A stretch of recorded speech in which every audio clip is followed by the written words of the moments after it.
I might have discovered the source of this technical difficulty. Anyway, so thanks for the invitation. It's a pleasure to be here. Actually, my talk, I think, kind of nicely follows the one we just heard. My title is Beyond 6 Feet, Guideline to Limit Indoor Airborne Transmission of COVID-19. So I've been really interested in understanding the modes of transmission. We just heard about cleaning surfaces, and there's also, we heard about droplets.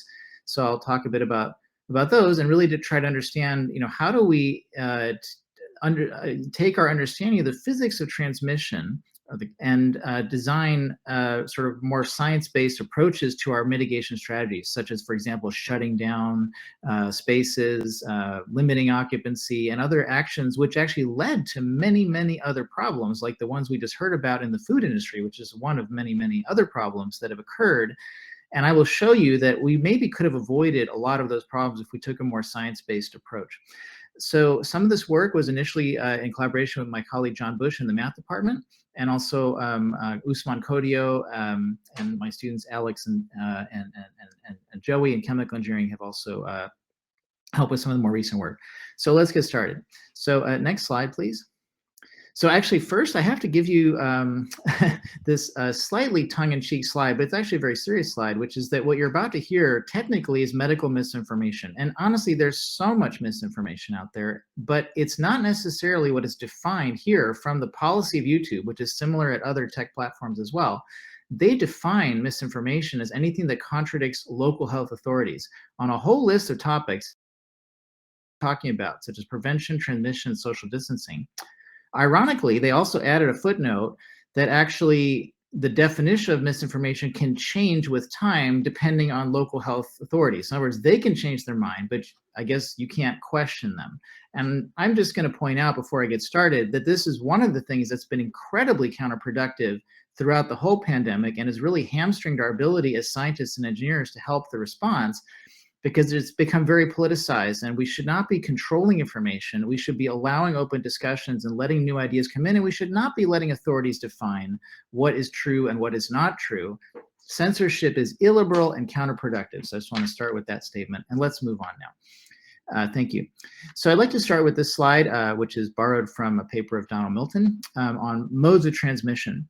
So the primary source by which physical means by which the pathogen, in this case the capsid virion form of the virus, is able to transmit from one person's respiratory tract to another is through exhaled droplets. Those droplets can have different sizes, and they can also be transmitted different ways. So if you advance next slide, the first would be through fomites. So those droplets can settle on surfaces. The virus can remain infectious on those surfaces for periods of hours, depending on the type of surface, as we just heard. And so the mode of transmission would be that you could, touch those surfaces and then touch your eyes or your mouth, and some other way it might have a chance to enter your body. And so, of course, the approach to deal with that is hand washing and surface cleaning. However, it was acknowledged already now quite a while back that this is not a significant mode of transmission of COVID-19. That was acknowledged by CDC already last winter. In fact, there's extremely few cases, and you can kind of see why, because the virus can survive on the surface, but it's not so easy for it to get into your respiratory tract compared to other modes, in particular breathing in those droplets, which is actually much easier to occur. And in fact, that's known also for many other diseases like tuberculosis or measles, that in fact direct transfer is typically more common. Next slide, please. So another mode of transmission would be what we call large drops. So these are the droplets that you can see, that you could collect on surfaces with sort of just, without needing a microscope, and which you also can visualize very clearly, for example, when someone is coughing or sneezing, as shown in this picture, actually from the work of my colleague, John Bush and Lydia Baribo.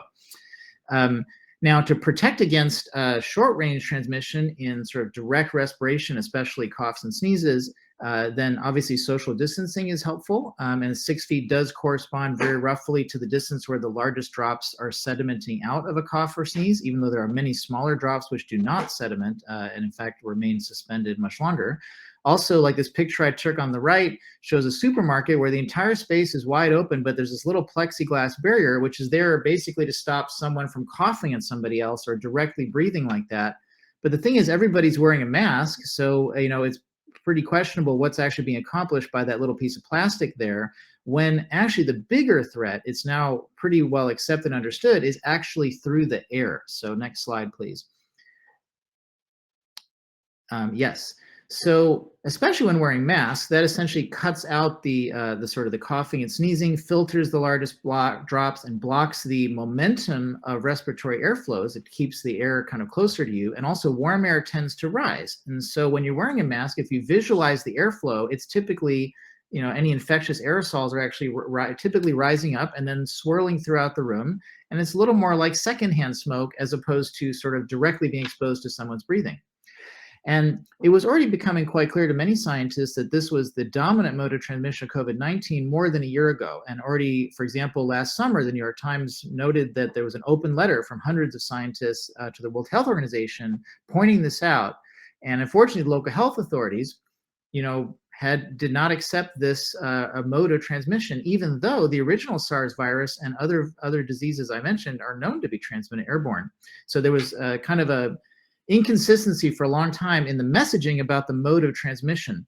Ironically, what these scientists were doing and what I was doing at that time would be misinformation by the definition of YouTube, because it was contradicting local authorities. But I would posit that that's extremely important, actually, to allow those kind of debates to occur. Next slide. Thank you.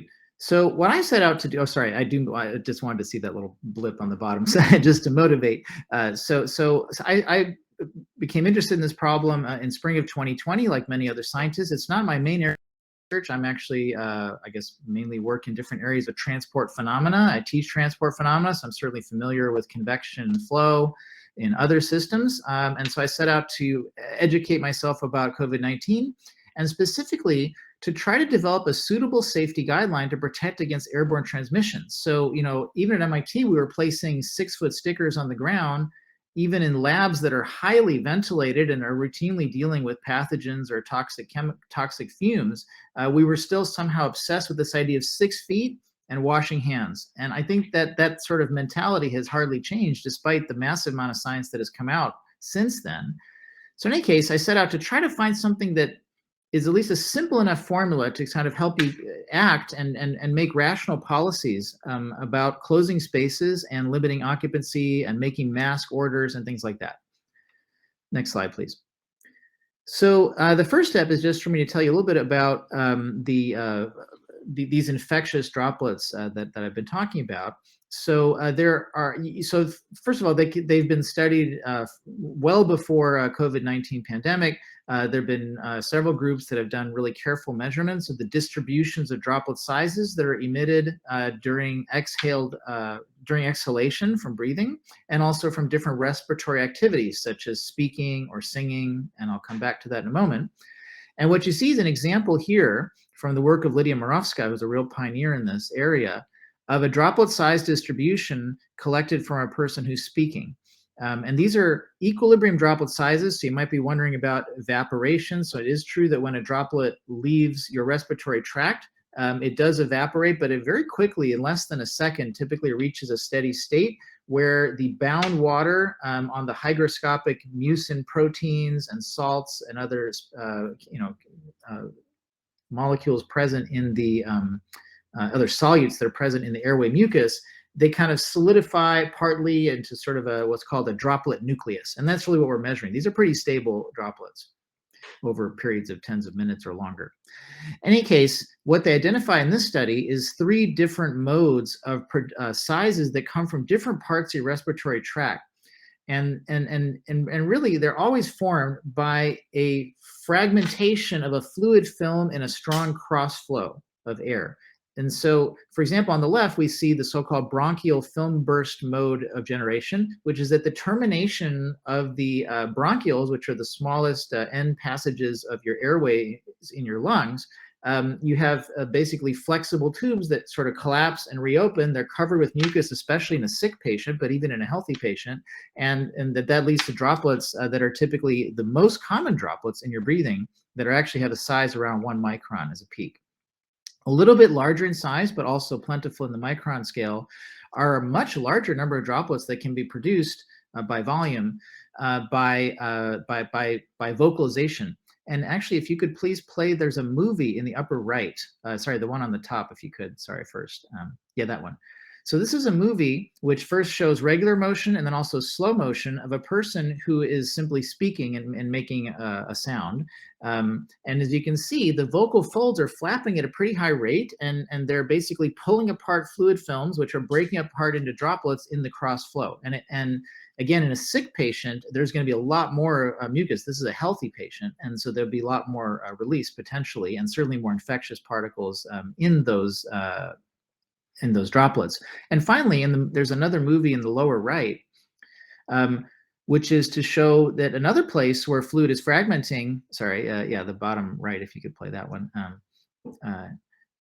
Sorry. There it is. Yeah.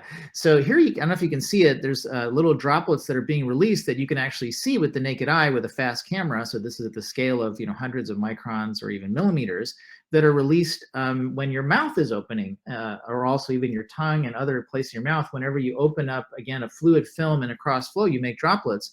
And you might think this person is spitting, but actually that person is simply speaking. And whenever you make so-called plosive consonants, like the letter P, you essentially are spitting and forming those little droplets there. So that's another mode of generation, but those tend to be much larger droplets in the sort of 10 to 100 or even higher micron range. Next slide, please. So basically, by analyzing a variety of super spreading events for COVID-19 and also using a model, which I won't go into a lot of detail on, but a fairly simple kind of stirred tank reaction model for chemical engineers, I managed with John Bush to parameterize sort of the infectiousness of those droplets, the infectiousness of the air, as a function of the type of respiratory activity. So the orange and green are two different studies of droplet distributions, one by Lydia Moravska, another one by Bill Ristenpart's group, who's a chemical engineer. And what you can see here is there's almost an order of magnitude difference in the volume of material that's exhaled, and also the range of sizes, especially that aerosol range around 1 to 10 microns or less, between different respiratory activities. So between sort of breathing through your nose at rest to whispering, speaking, loudly speaking, and ultimately singing, there can actually be several orders of magnitude, almost a factor of 1,000 actually difference in the exhaled volume of fluid, and also where in your respiratory tract it's coming from. So next slide, please. And that, by the way, those are values parameterized for the original strain. We are keeping track of like the Delta variant and other modifications. So actually, is there a slide before this, or I feel like that's not the right slide, actually. Yes. Yeah, there should. This is kind of an important slide. I don't know why this didn't come through.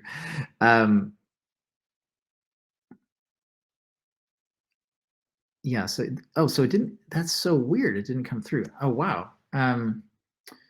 Okay, well that's really unfortunate. So that's actually the slide that has the safety guideline on it. So that's really unfortunate. Let me try one more time if I can share, but I probably can't. But I'll just try it again, just to see if there's any hope there. Yeah, that's very odd. So well, anyway, so I guess yeah, my sharing is still not working. I'm sorry, everybody. Okay, Jonathan, if we could go back, don't worry about it. We can move on from there. So I guess we go back to slide. Yeah, so I guess slide 10 is missing. Okay, so slide 10 actually has so basically it has the formula that I was talking about, which basically quantifies the sort of safety of the space and the risk of COVID transmission. In particular, what we compute is what I call the indoor reproductive number. So that would be the expected number of transmissions if there were an infected person in the room and everyone else were susceptible. So it's like a worst case scenario. And if every space were controlled in that way, then the pandemic actually would subside, and you wouldn't have transmission. So that's like a very conservative approach. Also, the values I showed on the last slide of sort of the infectiousness of the droplets were parameterized from super spreading of incidents involving highly infectious people, because obviously those were some of the worst cases around. For example, this famous case of a choir practice in Seattle, or in Washington State last March. And in those cases, those were also elderly patients, in fact, at very high risk, and also at more advanced stages of the disease, presumably, and more susceptible people. So we believe we've been pretty conservative in the parameterization in a number of ways. But here is a slide that shows just simply, if you plot our formula, what it looks like. So basically what it gives you is a bound on what I call the cumulative occupancy time. So time is very important. When you're exposed to a background air which is infectious, it's like secondhand smoke. If you're exposed to it for a minute, it really doesn't matter that much because it's very dilute, it's short, there's a small chance of having a harmful outcome. But if you're exposed to it for hours, longer periods of time, then it can really build up and be the dominant threat, actually. And what becomes important is to control the occupancy and the time. And it's really the product of the two, because when there's more occupants, there's more chances of finding a susceptible person to transmit to. And so if you have a bound on occupancy times time, that's a hyperbola, like the blue and red curves in the space of occupancy and time. And where that hyperbola is the bound on occupancy and time. Is a number of factors that go in. I'll just tell you, it was on the previous slide, but I'll just tell you, the first and most important is ventilation, because droplets are being produced by the infected person at a certain rate, but then they are removed by the air change in the room. So if you have, for example, good mechanical ventilation, actually very good ventilation, that might be as much as 8 air changes per hour in the room, that would be like this red curve. Whereas if you don't have forced air and you don't have mechanical ventilation, there might be a several-hour natural air change through the sort of a leakage through the room envelope, and that might be something more like the blue. In addition, there are other factors we take into account, such as filtration. So in the ducts or in a freestanding unit, there could be filtration. There's the natural deactivation of the virus with time. And there's also the sedimentation of the virus's surfaces, or the droplets, which more quickly removes the large droplets. See, that's why you're, in the theory, mainly focusing on the smaller droplets. It also depends on the breathing rate. So if people are, exercising or breathing quickly, they are exchanging air more frequently, both the infected and susceptible person. And also depends sensitively on masks. This is a controversial topic because certainly there's a wide variety of masks in use, and also there's a wide variety of compliance with masks. So as you probably know, even if you have a really good mask material, if it's hanging off your nose and all the air is flowing around it, there's pretty minimal filtration, although there still is a significant blockage of the momentum of the air that I talked about. Anyway, just to give you 2 case studies here, which we published, by the way, this was from a paper we submitted last summer and was finally published in PNAS in April. So on the left, we see an example of a typical classroom in the United States. We show here an example taking into account the lower transmissibility of children. This is for the original strain based on early studies. And we also assume cloth masks with a poor fit. What you find here is that even if you took the normal occupancy of this room, let's say 20 people, 20 students, then you might, with good ventilation, you might still have, a good 8 hours before you would expect a transmission, even from one infected person in that room without masks. Again, neglecting that short range transmission I talked about. But if you have poor ventilation, it can be less than an hour. Now, that's looking at the numbers on the bottom of that plot. If you look at the top, that's where you now add the masks, and we're assuming relatively, inefficient mask use here. But the important thing is that both the infected person and the susceptible person are masked, so that factor comes in squared. And so what it does, it extends the time from hours essentially to days of time, and that's not days of actual real time. That's days of total cumulative time in the space. And so when you're in a situation where, for example, you might have 3 days or 72 hours of safe time, if you add it up, that might be much more than a week of class time. And so I would argue that when you're in that situation, according to the guideline here, that you have a safe situation because either, as we are at MIT, you're testing at a scale of a week or even more frequently, or also the incubation time of the virus and the onset of symptoms also takes about 5 days or a week. And so you might remove the infected person, or around that same time scale of 1 to 2 weeks, an infected person will recover and not be nearly as infectious and will be removed that way. So basically what I had already concluded, but last year, even before we had vaccines, is that most modern spaces that are well ventilated and are up to AIChE standards especially with masks, could be fully open. There was no need to close them. And in fact, MIT did shut down, but other universities like Illinois, for example, with almost 30,000 students, never shut down and didn't have any particularly bad problems with COVID compared to us. And in fact, I can also tell you internally that the data is that there are extremely few transmissions recorded on campus, even since we came back. The transmissions in our community, as such as they are mostly off campus. Why is that? Because it's shown on the plot on the right. Because if instead you're in a home situation where you don't have sort of a modern HVAC system running all the time, bringing a couple air changes per hour, you instead have like in my own home, we only are really changing air when we turn on the heat or the air conditioning. So if the air is at a comfort temperature, we're trying to save money. We don't actually change any air. So people have typically much worse ventilation. Also, they don't have masks and they spend a lot of time together. So it's like the perfect recipe. And in fact, data shows that actually most transmissions do occur in people's homes. And in particular, most deaths, the largest fraction, are occurring in elderly care facilities, the worst case being that of New York City that we're all familiar with, where sick patients were sent to share spaces with healthy patients with terrible, terrible outcomes at that time. And really partly you could blame on the sort of lack of good information about how the virus is spreading. I'm sure they were washing hands and I'm sure they were keeping the beds 6 feet apart, but that's not going to help you against airborne transmission. And in particular, what we show here, if we take a little bit lower risk tolerance, in this case, down to, let's say, 1% versus 10% chance of transmission in this time, and then and this is, by the way, for a typical public nursing home in New York City, where there might be 2 or 3 beds, you can see the safe time is actually only on the order of 15 minutes. It's not long, and if you're going to days together in that space, you're going to have a serious problem, which is what happened. By the way, despite all this information, airborne transmission has been acknowledged by CDC and World Health even as a dominant mode of transmission, but they have not changed their definition of contact, which is still 6 feet apart for more than 15 minutes, even wearing masks. And I hope I've started to convince you that we should be thinking about contacts as people who share the space, and that whether or not it's an issue is really governed by this calculation. In many cases, it might be fine, but in others, like poorly ventilated, small, crowded spaces, it might be terrible. And we should be checking everyone. Next slide, please. Thank you. So another work that I've done with my collaborators here and was recently published in the new journal Flow, which is the sister journal to Journal of Fluid Mechanics that focuses on applications, is to study carbon dioxide monitoring as a proxy for infection risk. So this idea was first proposed by Rudnick and Milton about 20 years ago, and even applied to COVID just a little bit before us by Peng and Jimenez. And what our paper does is really do, I would say, a more thorough mathematical analysis that really connects the instantaneous and average values of CO2 that are measured to the infection risk, and then helps you kind of make decisions based on that.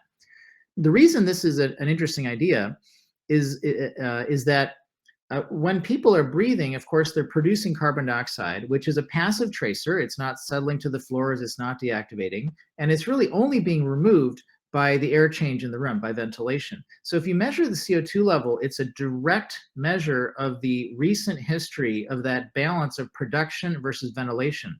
So unlike our general guideline, if you measure CO2, it lumps a lot of the variables. You actually don't need to know how many people are in the room necessarily. You don't need to know their breathing rate. You don't even need to know the ventilation, because all of that is lumped in the CO2 variable.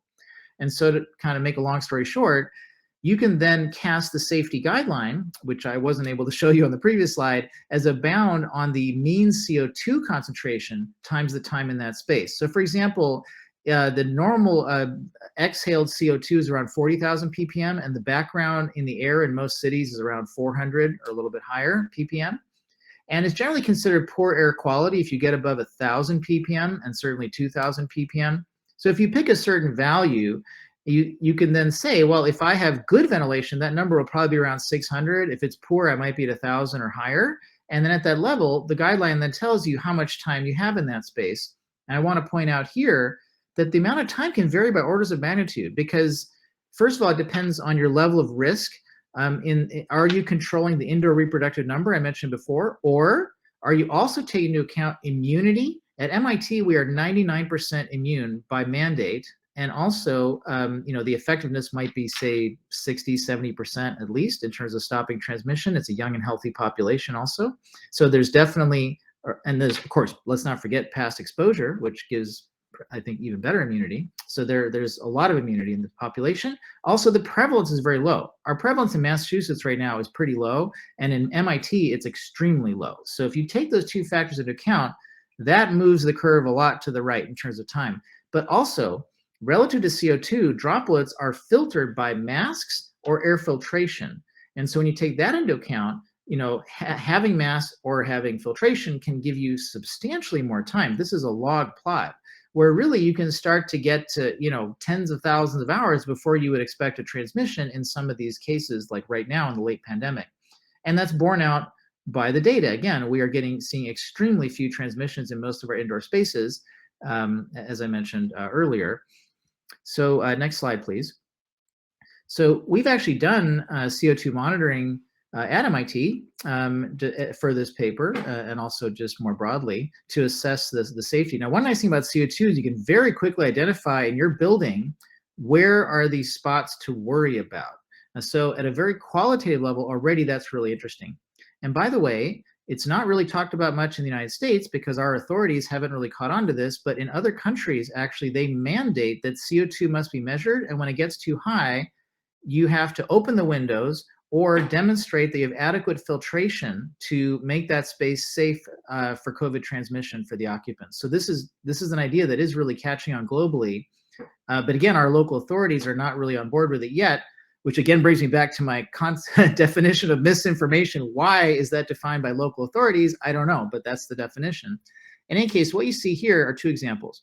There's a small office, grad student office, the first one person. So you see the level of CO2 rise from a background of around 400 to, in this case, about 600.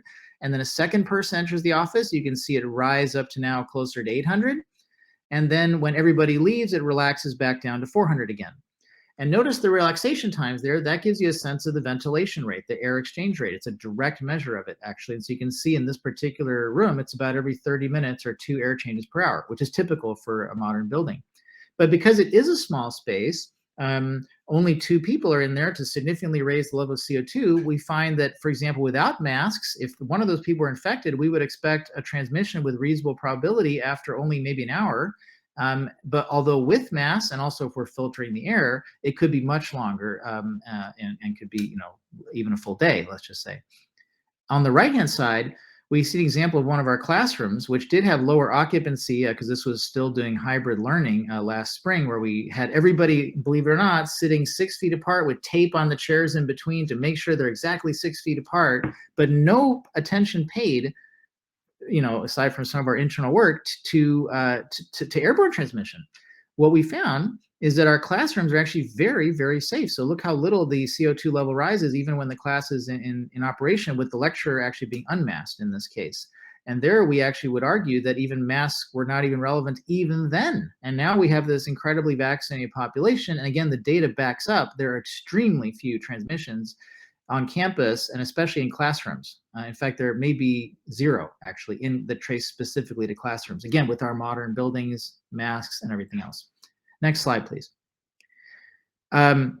Briefly, let me just point out that there is this short-range transmission I talked about earlier. So everything I've said so far has to do with the kind of well-mixed background air that you're exposed to over periods of time. So that would be like secondhand smoke.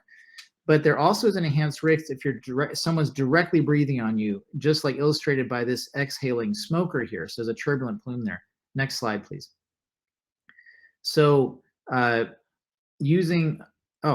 maybe this slide's, there it is, okay. So maybe that slide's missing too. Well, you know what, we're running low on time here anyway. So that slide basically had a little bit of theory of turbulent plumes and pointing out that the concentration of a turbulent jet decays like 1 over the distance. So if you go from 3 feet to 6 feet, you're roughly cutting the concentration in half, or you're amplifying it by a factor of 2 if you go from 6 feet to 3 feet and you're still in a turbulent plume. So we can actually take into account the excess risk given typical distancing and typical exposure of people breathing directly on each other in a room. And we could actually start making plots like this one, which give you a rational guideline for opening and closing indoor spaces. As you may have noticed, every city, every university, everybody has a different rule about when you shut down restaurants, when you put on masks, take them off, and it's entirely driven by intuition and, frankly, politics. But it can be done quantitatively, and we've even published the formulas. So, for example, here for a typical classroom, you see at a certain point when the probability of infection is high and everyone is susceptible, there may be a point where you actually do reduce occupancy. But then at lower occupancies or lower infectious rates, then you might for a period be for sure imposing masks. But then when the masks come off, you could think about different distancing measures. And what I can tell you is that in many states, and certainly at our university and other workplaces that are especially modern, well-ventilated spaces, we're in the situation right now where masks could come off and occupancy certainly should not be limited. But there are other places elsewhere in the world, and even some places in the US, where we certainly would recommend masks and where even further restrictions might be appropriate. Next slide. Thank you. My last topic, it's going to go by real quick here, is just I have 3 more papers, if you're interested, that come from a collaboration I've done since last January with Johnson Controls. So they reached out to me about this disease transmission modeling I was doing, and I worked with them for the last 9 months, and we wrote a couple papers to integrate the disease transmission model with their existing state-of-the-art models for building ventilation control. So here, what they already have are models that for real buildings will keep track of the temperature and humidity of the air and will adjust the controls of the system, like the fresh air fraction and the ventilation rates and the filtration to achieve good air quality. And one interesting thing is that, especially as we've been concerned about climate, regulating carbon emissions and trying to reduce energy costs, we've been making buildings tighter and tighter and minimizing ventilation, because the worst thing for energy is more ventilation. Because if the air outside has the wrong temperature or humidity, you have to spend a lot of energy to bring it to a comfortable level for the indoors to meet standards. And so the plots at the top show in the upper row the expected transmission rate in a real building, and on the second row the energy cost, as a function of the time of year and also a function of the climate. And so, for example, in climates like Boston, when it's, let's say, September, the air outside is a pretty nice temperature, nice humidity, and so the best thing is really high ventilation. But most of the rest of the year, it's extremely expensive to change the ventilation rate. And so then that is not necessarily the most cost-effective way of improving safety when you already have a certain minimum quality ventilation. What's much more effective, shown in the lower left, is if you start installing more filters, then you can dramatically reduce the transmission rate and really not impart that much more energy cost. And this is for an example of a real elementary school. So I just want to point that out, that ventilation is the most important when you're in an older home or office at a poorly ventilated space. You want to get those windows open. You want to get the air to be changed. But when you're in a more modern space with a centralized HVAC system, there's already pretty good air change. And then your strategy should be focused much more on filtration. Next slide.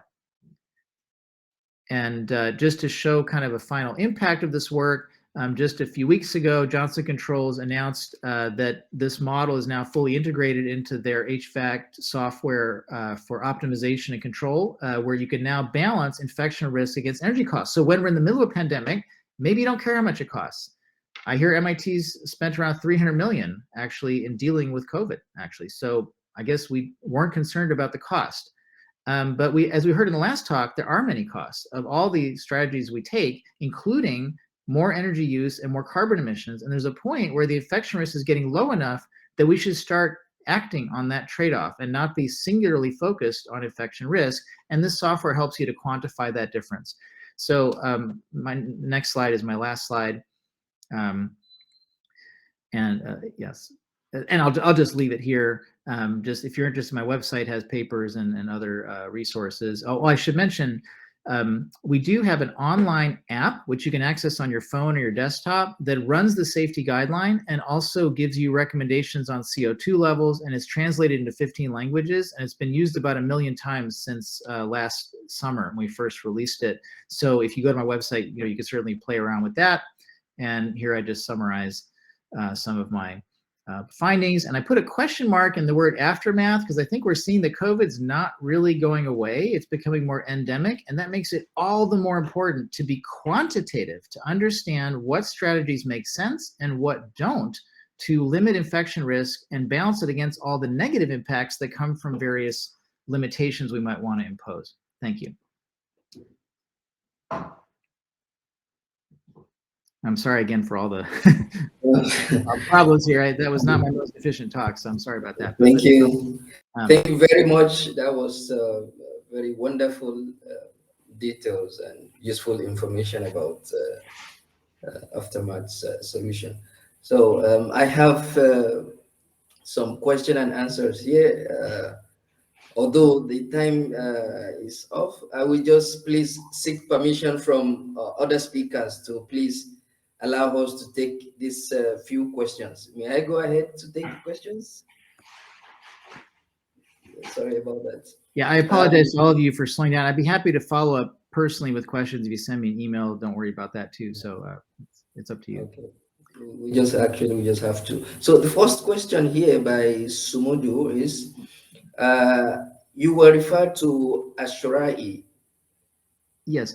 So is it with air changes with UV disinfection measures installed, which was recently introduced, or without UV? Well, so we could account for UV disinfection in both the kind of my own app and the theory, and also in the Johnson Controls software. So, you know, the not all buildings have UV disinfection, so that certainly is a measure. To me, that's just it's another form of filtration. It's probably most effectively done in the ducts or sometimes in a freestanding unit.